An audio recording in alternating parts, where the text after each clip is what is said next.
आता माझ्या सहकार्याने जे बोलले त्याला माझं अनुमोदन आहे, परंतु मी या बातमीद्वारे या प्रेस कॉन्फरन्स मार्फत त्यांना हा इशारा देतोय की तुम्ही आज आमच्या भूमिपुत्रांच्या पाचही जिल्ह्यातील सागरी भूमिपुत्रांच्या भावनांचा खेळ केलेला आहे आणि त्याचं उत्तर येणाऱ्या निवडणुकीमध्ये तुम्हाला दिसेलच। ज्यांनी हे खेळ केलेला आहे, ज्यांनी हे चॉकलेट गाजर दिलेलं होतं, त्या गाजराचं उत्तर आमचा स्थानिक भूमिपुत्र जो आहे या मतांमध्ये उत्तर देणारच आहे।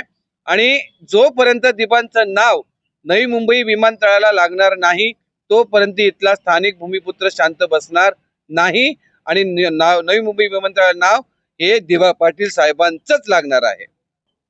साहजिकच आहे की ज्यांनी आम्हाला मागच्या वेळेस मीटिंग मिळून सांगितलं की 2 महिन्यात दिबांचं नाव सीएम साहेबांनी सांगितलेलं होतं की 2 महिन्यात दिबांचं नाव लागणार आहे। 2 महिने उलटून गेले। 3 तारखेला 2 महिने संपलेले होते। त्यानंतर आम्ही 22 तारखेला जन आक्रोश पदयात्रा काढणार होतो, पण तो आचारसंहिता लागली त्याच्यामुळे आमचं ते जन आक्रोश यात्रा पायी जे निघणार होतो मोर्चा, लॉंग मोर्चा, तो थांबला। मग ज्या सीएम साहेबांनी आम्हाला गाजर दिला त्यांना त्यांचे पण काही ठिकाणी उमेदवार उभे आहेत, त्या उमेदवारांवरती हा परिणाम होणारच आहे।